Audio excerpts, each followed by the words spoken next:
Israel approved a ceasefire with Lebanon that is intended to bring a halt to more than a year of fighting with the Hezbollah militia and could help defuse a broader regional crisis. Like and subscribe NewzClub for more updates. Biden, speaking from the White House Rose Garden, said that Israel and Lebanon agreed to the deal. Israel retains the right to self-defense should Hezbollah break the pact, Biden said. Let's be clear. Israel did not launch this war. The Lebanese people did not seek that war either. Nor did the United States, Biden said. Security for the people of Israel and Lebanon cannot be achieved only on the battlefield. And that's why I directed my team to work with the governments of Israel and Lebanon to forge a ceasefire, to bring a conflict between Israel and Hezbollah to a close. In a prepared joint statement with Biden and French President Emmanuel Macron, both leaders said the ceasefire would restore calm and allow residents of both countries to return to their homes on both sides of the Blue Line, the demarcation line between Israel and Lebanon.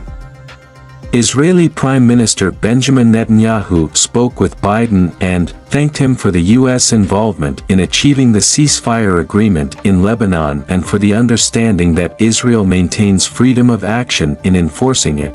Netanyahu's security cabinet convened earlier Tuesday, when ministers had been deliberating for more than 3 hours over the proposed deal. The Political Security Cabinet approved the United States proposal for a ceasefire arrangement in Lebanon, with 10 ministers in favor and 1 opposed, Netanyahu's office said.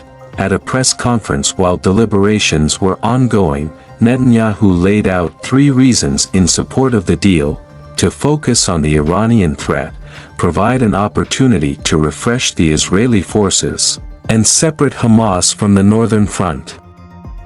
The conflict in Lebanon began when Hezbollah, which is backed by Iran, initiated strikes into Israel's north after Hamas attacked Israel on October 7, 2023. Since the back-and-forth began, Israel has killed many of Hezbollah's leaders, in addition to degrading its infrastructure in Lebanon. By ending the conflict with Hezbollah, Netanyahu said Hamas would stand alone in the Gaza Strip, clearing the way for Israeli forces to recover the remaining October 7 hostages. Under the proposed terms of an initial 2-month ceasefire, Hezbollah would have been required to move its forces north of the Litani River, a significant focal point which in some places is 20 miles from the Israeli border, and Israeli forces must withdraw from southern Lebanon as well. The Lebanese armed forces are to deploy to the border region within 60 days, and a 5-country committee chaired by the U.S., and including France, would monitor compliance of the terms of the deal, Reuters reported. Republicans have criticized the Biden administration for constraining Israel while fighting off attacks from terrorist neighbors.